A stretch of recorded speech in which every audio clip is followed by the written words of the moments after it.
Dy automjete janë ndjekur mëngjesin e kësaj të ëne në fshatin Sovjan të Bashkisë Maliq.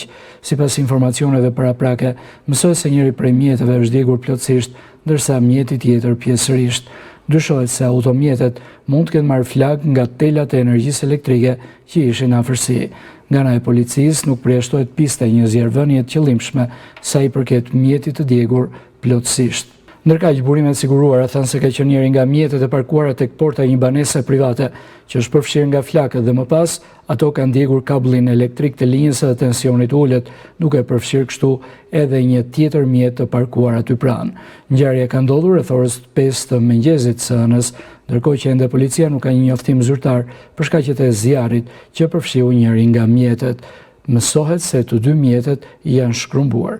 Policia po kqyr kamerat e sigurisë së bizneseve të fshatit, si dhe bizneseve në rrugën nacionale, për të parë nëse zjarri në mjetin e parë ka qenë i qëllimshëm.